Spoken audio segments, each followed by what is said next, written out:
Hello dear students, कैसे हैं आप सभी। आई थिंक अब बहुत अच्छे होंगे। और सीबीएसई की तरफ से जो है वो एक बहुत बड़ी गुड न्यूज ये आ रही है कि हमारे जो है वो एग्जाम्स यानी प्रैक्टिकल एग्जाम्स जो है वो कब से स्टार्ट होने वाले हैं।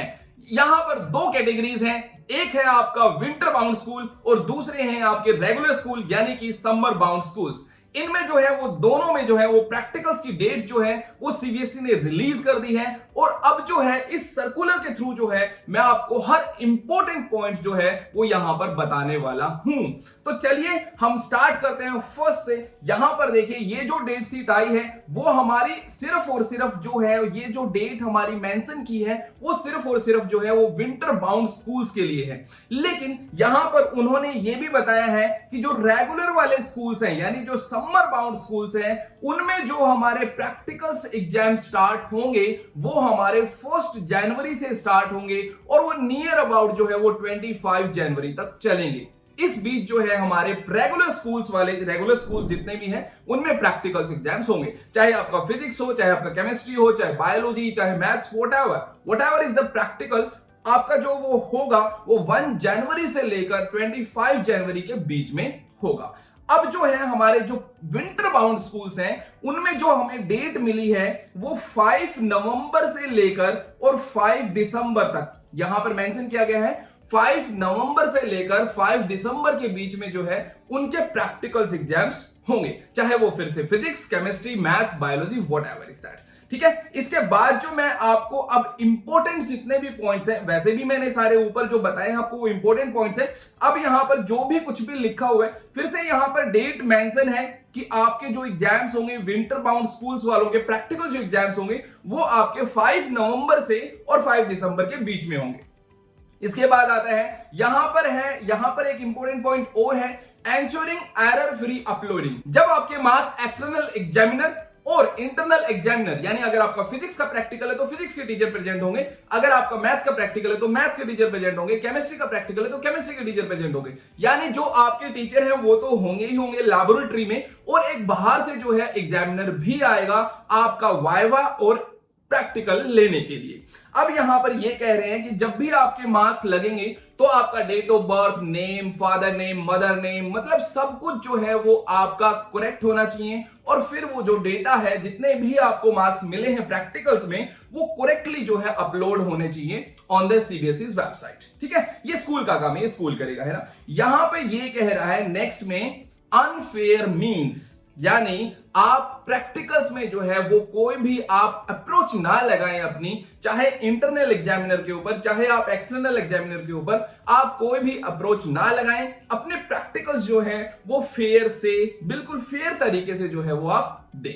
नेक्स्ट जो है यहां पर इन्होंने जो इंपॉर्टेंट पॉइंट बताया है वो ये बताया है कि सीबीएसई जो है वो एक एक्सटर्नल एग्जामिनर जो है वो अपॉइंट करेगी आप लोगों का वाइवा और प्रैक्टिकल्स लेने के लिए। जो एक्सटर्नल एग्जामिनर और जो इंटरनल एग्जामिनर होंगे वही हमारा वाइवा लेंगे, वही हमारे प्रैक्टिकल्स लेंगे और वो जो है डिसाइड करेंगे कि हमें कितने मार्क्स मिलेंगे। दोनों ही वो डिसाइड करते हैं कि आपको कितने मार्क्स मिलने वाले हैं, 20 में से कितने मार्क्स मिलने वाले हैं या फिर आपके 30 में से कितने मार्क्स आपको मिलने वाले हैं। इसके बाद आता है यहां पर कि appointment of observers by the board, यानी जो ऑब्जर्वर होगा वो, मतलब जो हम एक्सटर्नल एग्जामिनर की बात करें वही हमारा ऑब्जर्वर होगा, वो भी जो है वो बाहर से ही आएगा, राइट। ठीक है, इसके बाद यहां पर आता है ensuring the presence of external examiner. जब भी आपके प्रैक्टिकल्स एग्जाम्स होंगे तो उसमें आपका इंटरनल एग्जामिनर तो होंगे ही होंगे, यानी जो हमारे टीचर हैं वो तो प्रेजेंट होंगे ही होंगे, लेकिन वहां पर एक्सटर्नल जो एग्जामिनर आएगा उनका प्रेजेंस होना भी बहुत जरूरी है। मतलब उनकी प्रेजेंस में ही जो है वो सारे प्रैक्टिकल्स एग्जाम जो है वो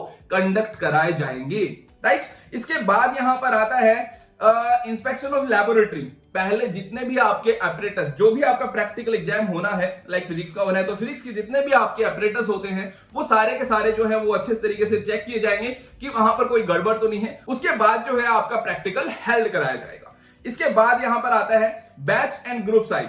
आपका जो प्रैक्टिकल होगा उसमें मैक्सिमम जो है वो 30 स्टूडेंट्स हो सकते हैं, मिनिमम आपका 1 भी हो सकता है, राइट। तो मैक्सिमम जो है वो 30 स्टूडेंट्स का प्रैक्टिकल जो है वो एक बार में हेल्ड करा सकते हैं। इसके बाद यहां पर हमारा इंपॉर्टेंट पॉइंट आता है आंसर बुक फॉर प्रैक्टिकल, यानी आपकी जो प्रैक्टिकल फाइल है उसमें आपके सारे के सारे जितने भी एक्सपेरिमेंट आपको 2 मिले हैं, 3 मिले हैं, 4 मिले हैं, वो आपके प्रैक्टिकल्स अच्छे से लिखे होने चाहिए। उनकी ऑब्जर्वेशंस और कैलकुलेशन जो है वो मतलब एग्जैक्टली करेक्ट तो नहीं कह सकते बट नियर अबाउट होनी चाहिए। इसके बाद आता है हमारा वेरिफिकेशन ऑफ आइडेंटिटी। जब आप प्रैक्टिकल एग्जाम देने जाओगे तो आपका आई कार्ड चेक किया जाएगा और उसके बाद ही आपको जो है एग्जामिनेशन हॉल में, यानी वहां जहां भी आपका प्रैक्टिकल हो रहा होगा वहां पर आपको एंट्री मिलेगी। इसके बाद यहां पर हमारा इंपॉर्टेंट पॉइंट जो है वो यहां पर ये आता है कि आपका जो है अगर एक बार डेटा सबमिट हो गया, एक बार आपके मार्क्स जो है अपलोड हो गए सीबीएसई की वेबसाइट पर, उसके बाद जो है आपकी कोई भी करेक्शन वहां पर नहीं की जा सकती। तो ये जो है ये काम टीचर्स का है, टीचर्स ध्यान रखेंगे, ठीक है, हमारा नहीं है। हमें तो बस क्या करना है, अपने प्रैक्टिकल एग्जाम्स में जो है वो काफी अच्छे से परफॉर्म करना है। That's it. मैं आपको जो है तीनों वीडियोस बनाऊंगा। केमिस्ट्री की प्रैक्टिकल्स पे आपको वीडियो मिलेगी, फिर फिजिक्स के प्रैक्टिकल्स पे आपको वीडियो मिलेगी और मैथ्स के प्रैक्टिकल्स पे आपको वीडियोस मिलेगी कि किस तरीके से आपको जो है वो प्रैक्टिकल देना है। प्रैक्टिकल्स में जो है वाइवा वॉइस में कि वो क्या क्या पूछ सकते हैं, ये सारी डिटेल्स मैं आपको नेक्स्ट वीडियोस में जो है वो बताऊंगा। इस वीडियो में इतना ही, मिलते हैं नेक्स्ट वीडियो में नेक्स्ट अपडेट के साथ या फिर नेक्स्ट कंसेप्ट के साथ। तब तक के लिए bye bye, see you in the next video.